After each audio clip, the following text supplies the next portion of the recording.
And if Dan Snyder cannot see that and know that nothing is going to change until he gets rid of the team, he's not going to see anything. On today's Top Shelf Tuesday edition of the Yacht Coaches Podcast, Dr. Adams and the OCP team of correspondents recap NFL Week 9, share their thoughts on the potential sale of the Washington Commanders, review Dr. Adams' strictly for entertainment purposes only picks, as well as previewing Week 10 of the NFL season. Welcome to today's show. The Yacht Coaches Podcast is sponsored by the CKA SAVE Project. The CKA SAVE Project is an industry leader in providing student-athlete academic and athletic support. From assessing student-athletes' academic and athletic skills, to measuring and monitoring student-athlete academic progress, to improving student-athlete time management and organizational skills, the CKA SAVE Project provides wraparound services for student-athletes from middle school through college. For more information, visit us on the web at www.ckasaveproject.org or schedule a free consultation with Dr. Keith Adams by emailing cka@ckasaveproject.org. Greetings and salutations and welcome to the Yacht Coaches Podcast. I am your host, Dr. Keith Adams, and with me today is our cavalcade of stars.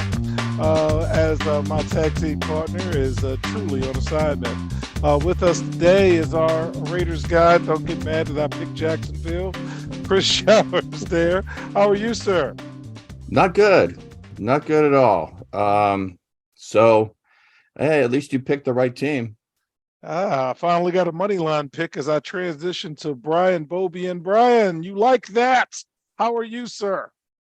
Just fine. And William Cotton, the Cotton Man, team captain for life. How are you doing, sir? I'm great. All three games I said were good going to be this Sunday, and they were. I'm happy about that. Well, I thought you were going to brunch with the wife.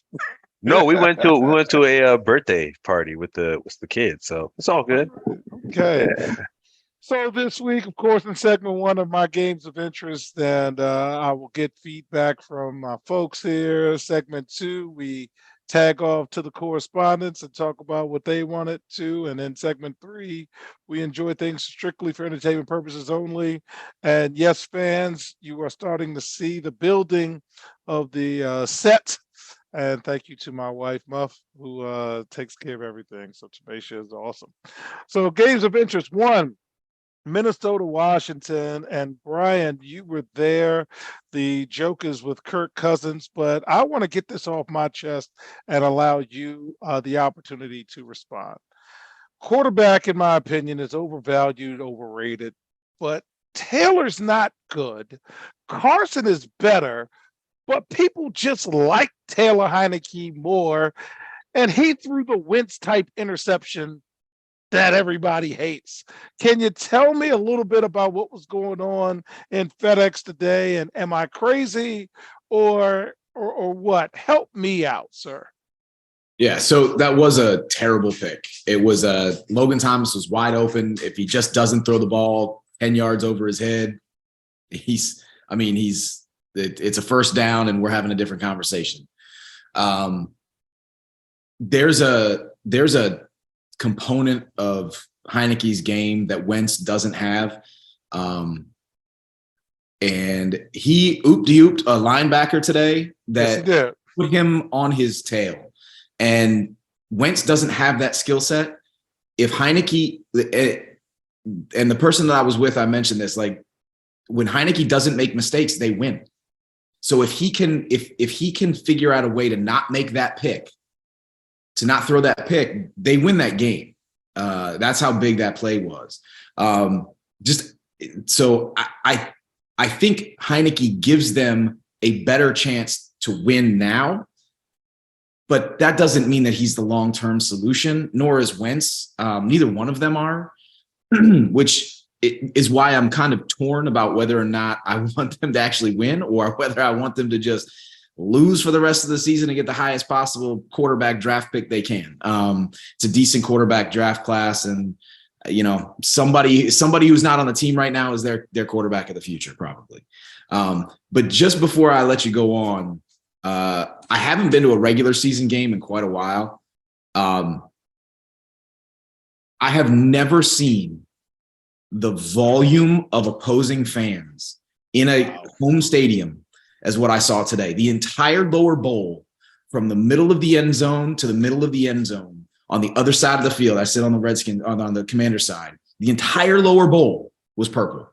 You could pick out individual, white or maroon jerseys. There was one guy wearing a merino jersey, inexplicably, I could see across, whatever. But it was all purple.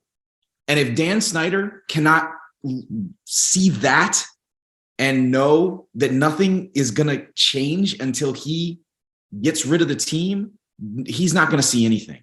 And I know he's in it for the money. He's not in it for the fandom, but he took over this team saying he was a fan first. As a fan, it was disgusting. Wow.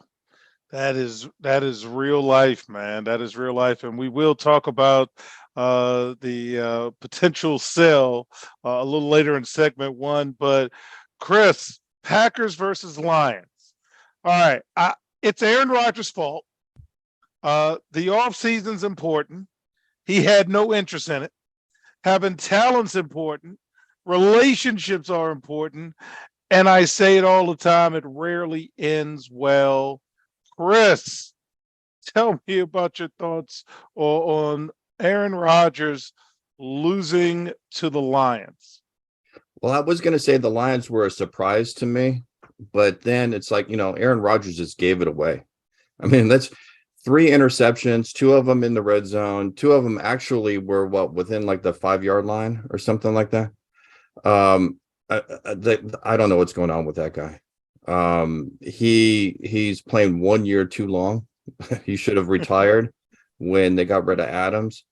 It's the same thing with Brady, even though Brady pulled out the win tonight. It's those guys are long past where they need to be. And that's all I can say about Green Bay. I mean, they just gave it away. Will they play hard for that guy? They play hard for that guy in terms of the Lions, man. Any thoughts about the Packers Lions, Will? It helps, when you throw picks, they'll turn, have turnovers. But, I mean, it's not as bad. I mean, I don't think the Packers will, but they can easily trade Aaron Rodgers based on their contract. I think he's making based on the restructure, I think he's making like 15 million. He's making a small, it's like he's made 5 million between next year, 2023 and 2024 combined, and $25 million combined between 25 and 26. So really $30 million in 4 years, you are very easily tradable. If you find somebody who's like, hey man, we can make it to the promised land. All we need is Aaron Rodgers, and we just have to be Aaron Rodgers, be kind of a little bit. Man, they'll take it any day. So Hey, well, that's going to be my team. That's got to be the Raiders. Yeah, it's going to be. He's going to be on the Raiders. Watch it happen. Watch Derek Carr go over to Green Bay and do really well over there, just like every other Raider quarterback, and watch us get Aaron Rodgers and possibly meet up in the Super Bowl. We called it here. You heard it. Well, November 6th, if I'm not mistaken, didn't the trade deadline come? It won't happen this year. Oh, no, over the summer. Yeah. Okay. Oh, trust me. Yeah. Back to Devontae and Las Vegas, man. Yep. And he's a bachelor. Like, he's totally going to Vegas. Well, we do want to mention the old man down the road. So I had the Bucks and Rams on in the background, and I was quite disappointed for most of the day. And then I turned the game back on after my interns meeting prior to the show and saw that Tom Brady brought him back. And you'll find out in segment 3 why I really enjoyed that. And I think he might have saved their season with that. But I want to move on to the Washington Commanders. And I'm glad Brian was able to join us tonight. And I knew Brian was going to the game. And once he said he was going to the game, I'm like, all right, we got to get B on. So enough is enough. And it's time for a change is what Owen Hart used to have in his theme music before he came down the aisle. Washington Commanders co-owners Dan and Tanya Snyder announced that they have hired Bank of America Securities to explore potential transaction involving the team. Based on current media reports, the team's ownership would sell the entire team for somewhere around, wait for it, $7 billion with a B. Okay. 2 weeks ago, the Commanders released a statement saying Snyder would never sell the franchise in response to Indianapolis coach Jim Irsay saying in the fall meetings that it's time to go. You need 24 of 32 owners to approve a vote. I'm thinking if somebody is offering $7 billion, the vote's going to be yes, I'm good. But with that, Brian, you have the floor, my friend. You were there. You have sat through this for the last 20 years. Any thoughts about all of the rumors swirling about the potential sale of the Commanders? It's about time. I mean, it's about time. He bought the team for $800 million. He's run it into the ground, and it's now worth almost 10 times what he paid. Sell it. Pretty good math. Sell it. Get out of Dodge. You did nothing good for the city of DC. You did nothing good for the city in which the team plays. Bad blood with alumni, bad blood with fans, ripping out thousands of seats, and still you can't fill the stadium with your team's fans. It at best was a college bowl game kind of feel where you had to sell half the tickets to one team and half the tickets to the other team. There was no energy when on the Vikings' last drive. It was far louder when Washington had the ball in the fourth quarter at the end when the score was tied. Far louder. The fans from the Vikings were far louder than the Commanders fans. The culture around the team and fandom is it's destroyed. And I've said it here before, until the team changes hands and somebody does something to get the fan base excited and rejuvenated, you're going to continue to see it, because the money in the owner's pocket is what is important, and somebody's buying those seats. They don't care who it is. And until somebody cares who it is and does something to turn it around, you're going to continue to get a bad product on the field. And I mean, honestly, I know a fair number of folks who have switched their allegiance from Washington to other teams. They haven't been able to put up with all of this stuff. I can't do that. That's not how I'm built. So I'm going to continue to just wallow while something happens. But I mean, it's about time. And there's not much more that I could have been excited about this season than to hear that report, frankly. So Will, also being a Commanders fan somewhat, who do you want to see buy the team? Who do you want, based on the rumors you've heard, would be the best owner for the team? I want somebody who cares. I want somebody who just it doesn't matter if it's Bezos, it doesn't matter if Leonsis, it doesn't matter if I think a learner, he's going to think about doing it, because I think he's a Masson or whoever. Man, be excited. Go out for the fan base, man. Be like Steve Ballmer, man. Just do a whole bunch of stuff. Even if the Clippers are still the Clippers, they have a great fan base now. They're a fun team. And that's what we need in this area, is that we at least look, it's hard to win, but we have to be excited at least to be fans. Look at the Jets. The Jets showed up for years. The Browns fans show up for years. They're not really that good. They show up no problem. The Vikings, terrible, show up for decades. Detroit, you know what I'm saying? We can't even get a team in there. So somebody who just gets excited, man, and changes the way of things are thought, and the way they think about football and everything. So, Ryan, do you have a preference, sir?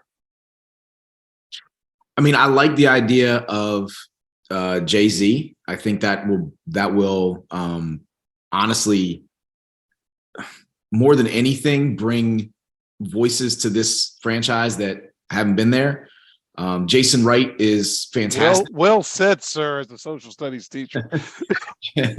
Jay Wright is a fantastic voice, but to see an African-American male reflected in the ownership group up front, I think would be huge for especially a team that is based in DC and PG County. And get something in there that is going to excite this fan base. That's what it is. It's just getting him excited back. Cause like we're like, you know, you leave a girl that's like, you know, is not good for you, but like you want her to be like, yo, I want you to be so much better. I will come back. I promise. I love you. And like, that's who the team are, man. Like you've loved them and it's like, you want them better. You just want to have fun anymore. Like it's not even fun going to tailgating anymore. Like, you know, you know, like when I was younger, even though they weren't that good, like it was fun to go to games and, you know, come here at 9 o'clock in the morning and leave at 5 p.m. even though you had a 1 p.m. game. I'm telling you, we walked through. I didn't get there. I have parking in the red zone lot to tailgate, so you can get there 5.5 hours early or something like that. I didn't do that, but we pulled up, and it was like the guy I was with was a Vikings fan, and he said, "Well, I'm a little concerned." I said, "Don't be. You're gonna be fine. You're gonna be fine." And as we're walking through the red zone lot, I mean, it was again evenly split. There were just as many Vikings fans out there tailgating as there were Commanders fans. It was absurd. It was absurd. Chris, I want you to close out the segment. You're a Las Vegas Raiders fan. You have gone from Oakland to Los Angeles to Oakland to Las Vegas. You have an outsider perspective. That's an insider perspective. Any thoughts or how the Commanders fans should feel about this to close out this segment? Well, I know us moving around, we just kept picking up fans along the way. I mean, I think that's the main difference is like what Will said. You have to have fun. Mark Davis doesn't look like he would have a lot of fun, but as an owner, but heck, you know, the team tries, right? The team tries, the players try. The fan base gets continually disappointed year after year after year, but we keep coming back. I would just say, Brian, keep having the faith. Okay. You know, we can go through general managers, we can go through head coaches, we can go through owners. And the problem is that you just have to it just has to all click at the same time. And unfortunately, you know, if you have an owner change, you might have the same general manager and then you have the same crap.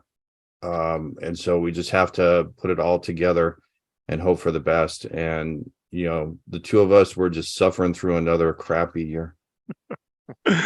All right, fans, when we come back, we're going to brighten this up and talk about the best things we've seen today from our OCP team correspondents. Not the Raiders. It wasn't the Raiders. The reviews are in for Dr. Keith Adams' book, Finding the Balance, My Personal Journey to Academic and Athletic Success. College professor and student-athlete academic expert Dr. Lisa Rubin said, "There is nothing out there like this book, so I do hope people will pay attention and give it a read." Former George Mason standout Fowler Campbell said, "Consider this book an opportunity to work directly with Dr. Adams, just like I did. I assure you that there will be something you can take away that will be useful to you throughout your personal journey." Ryan Waite, a recent college graduate who is a software engineer, said, "I like how the book is based on research, which makes it good for general students as well as student athletes." The book serves as both a memoir to Dr. Adams' 30-year academic and athletic career, as well as an instructional guide to assist student athletes, parents, coaches, teachers, and administrators navigate through the challenges of finding a better balance between academic and athletic success. The book includes over 15 personal stories and anecdotes from Dr. Adams, along with numerous former players and colleagues from a variety of sports and endeavors. You can order your copy at www.ckasaveproject.org. From the main page, simply click CKA SAVE Project Services and order the Find the Balance book. For more information, contact Dr. Keith Adams by email at cka@ckasaveproject.org. Welcome back to the Odd Coaches Podcast in segment 2.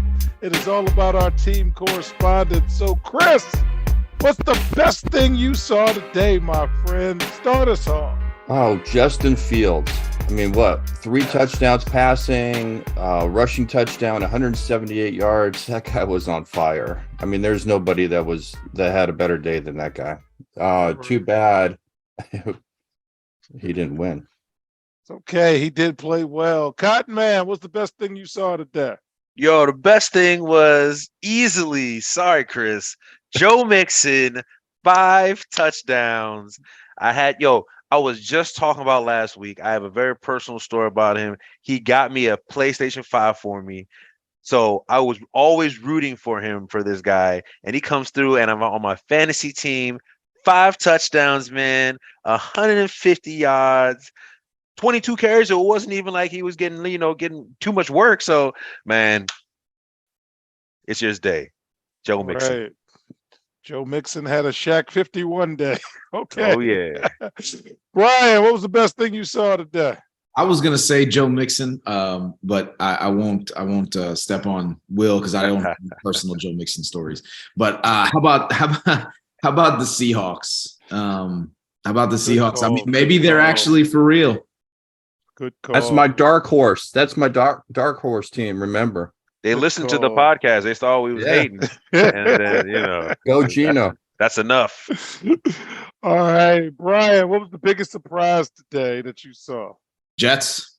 I thought that the Bills giving 10.5 was not enough, and it was obviously far too much. So, yeah, the Jets for sure. All right, Chris, what was your biggest surprise today?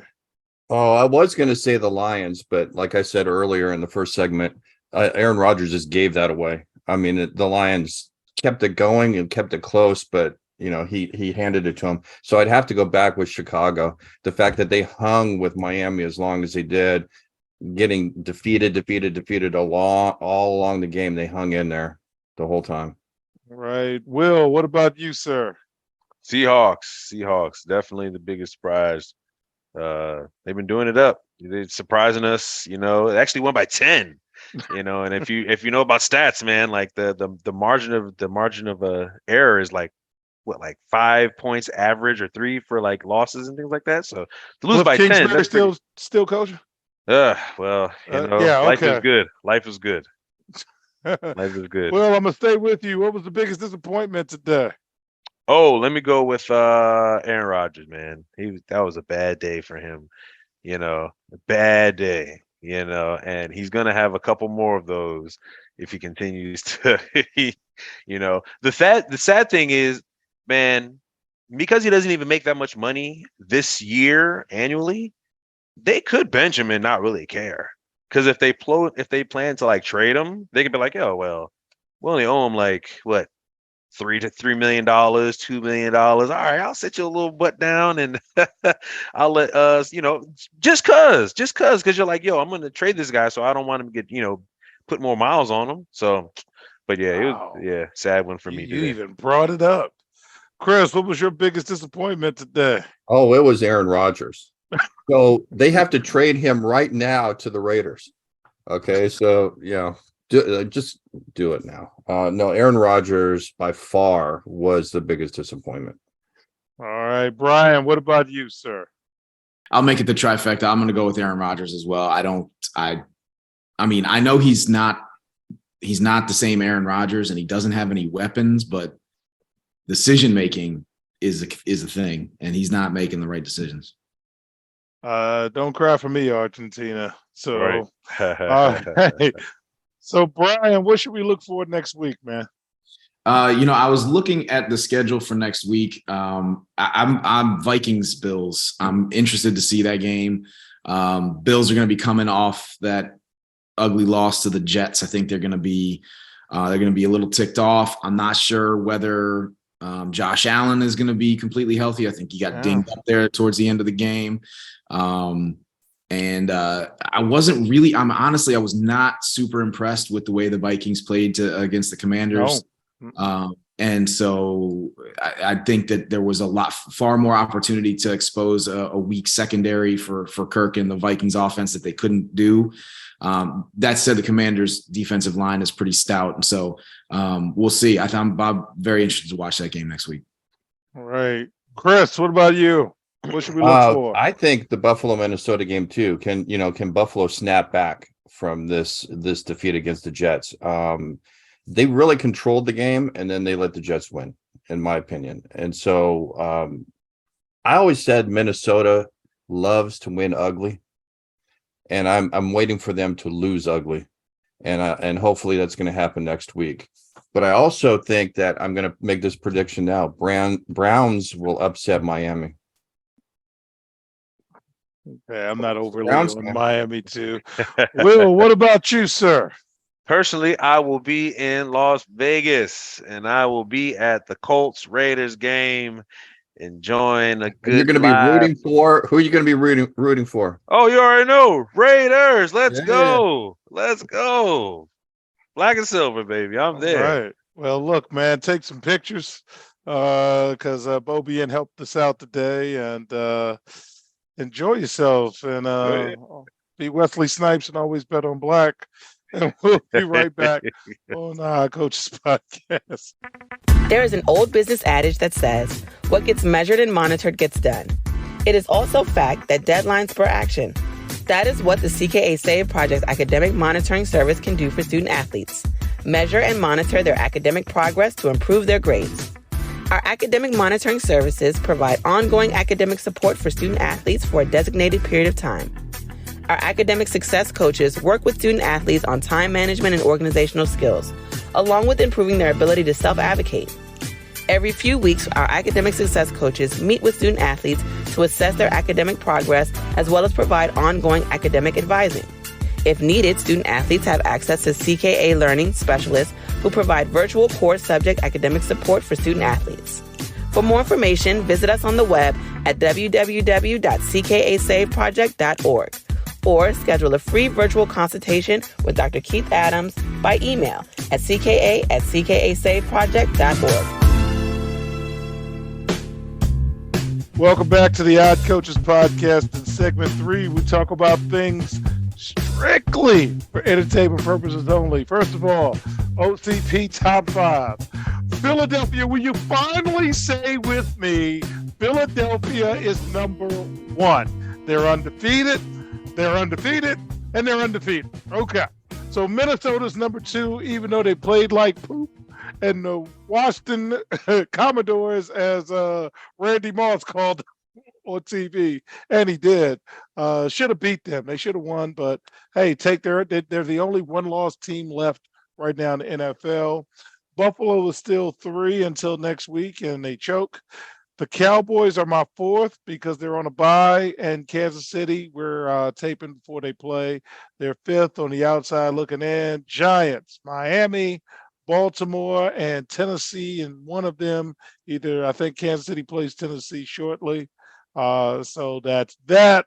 My picks, I had my first push of the season. So I did take the Vikings -3, and I was a little disappointed that they didn't try to score the touchdown.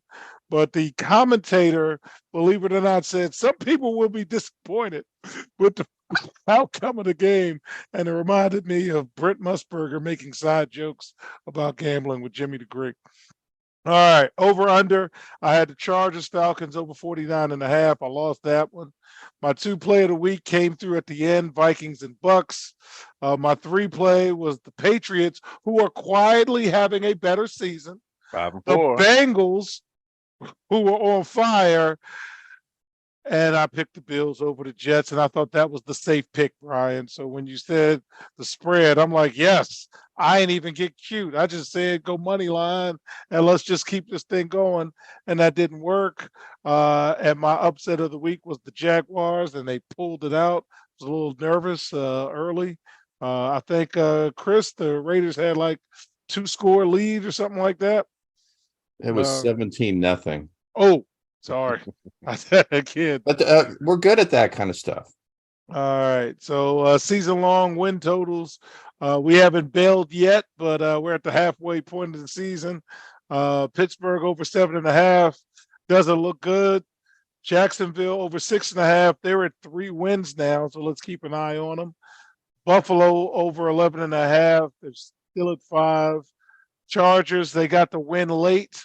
over 10. They're at 5. Minnesota over 9. They're at 7. Okay. New Orleans, I believe they play on Monday night. They're over 8 and they're at 3 wins. Philadelphia is over 9. They have 8 wins, so I feel very comfortable. And Following got me putting money on San Francisco. They're on a bye this week.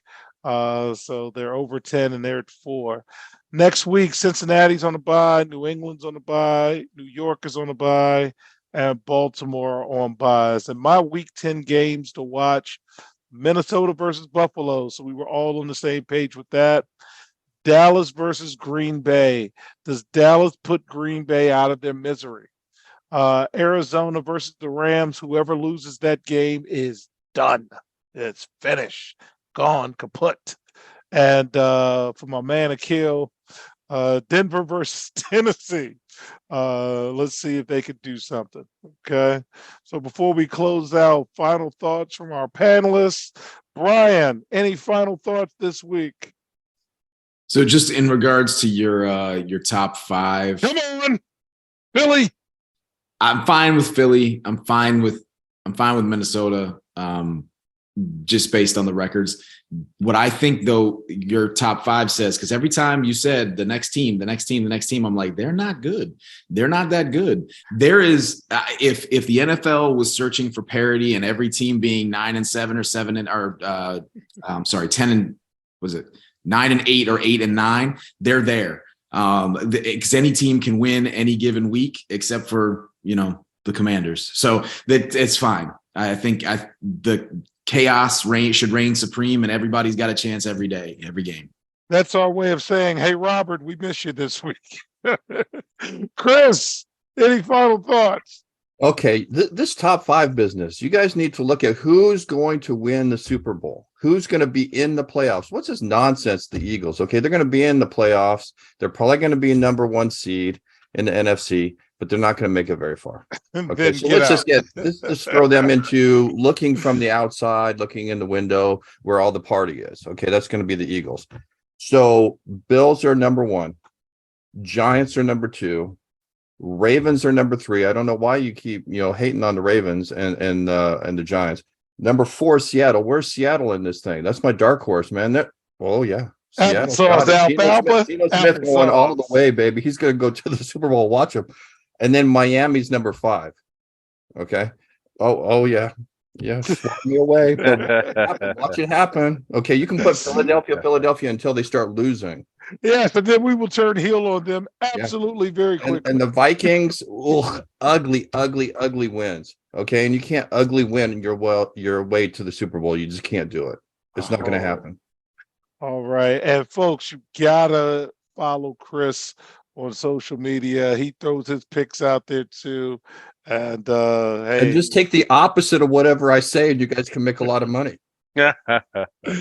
Will, any thoughts, sir, before we wrap up? Man, tonight the Chiefs will definitely show everyone why they're the best team in the NFL. They're gonna rank up, they're gonna beat the crap out of the Titans. And so people don't know, the Chiefs also have the hardest schedule they're playing right now, and they're actually playing the same Eagles schedule that has like the third weakest schedule or something like that. And then I think the Cowboys are doing the same thing. So man, I think that they're kind of holding it down. And as soon as it starts to ramp up, man, you're going to see a different Kansas City Chiefs team. And I think they're going to be the best team. I think their team's going to win the Super Bowl. All right. So next week, please fans. Please no. Please no. If you're just going to take the Raiders out, okay, I can take that. But please not somebody else from my division. No. All right. So next week, fans, will be joined by Jake Sharler, former sports writer. Jake will be ready to share his thoughts on Brian. Who do the Commanders play next week? Eagles. Yeah, Monday night. It's Monday night. Get out of here! A prime time game. The cooking sound. Go Commanders! Go Commanders all the way. I was at the Michael Vick Donovan McNabb game in DC that was 35-0 at halftime. I've never left a game early, and I left that game I almost. have a great, Brian, I have an even crazier story when we go off. I'm gonna tell you that story Oh Lord. about that game. All right. So fans, on a personal note, the Finding the Balance book will be a year old next week, and that's something else. And now is our time for our fall fundraiser. So our student interns created an online fundraiser where we're going to sell double good popcorn as well as fun pasta. You will see on the screen from our super producer Kelly how you can get that and help support our goal of growing the CKA SAVE Project. We are a nonprofit organization. We are hashtag no budget productions, and any support you can give would be greatly appreciated. So look for us on social media to promote that. The fundraiser will go from November 7th through November 11th. And again, if you'd like some popcorn and pasta, help us out a little bit. So on behalf of my tag team partner, Coach Mike Francis, and our team of correspondents, we do appreciate you for listening and watching, and we will see you on the sidelines. Till next time, take care. We hope you enjoyed today's show. The Odd Coaches Podcast drops new episodes every Tuesday through Friday on most weeks. Make sure you subscribe to the Odd Coaches Podcast on Apple Music, iHeartRadio, Podbean, Spotify, and YouTube. Follow the Odd Coaches Podcast on Twitter and Instagram at Odd Coaches. Follow Dr. Adams on Twitter and Instagram at CKA SAVE Project. In addition, follow Coach Mike Francis on Twitter and Instagram at Coach Franchise, spelled Coach FRANCHIZE. For more information about the CKA SAVE Project, please visit them on the web at www.ckasaveproject.org. See you next time on the Odd Coaches Podcast.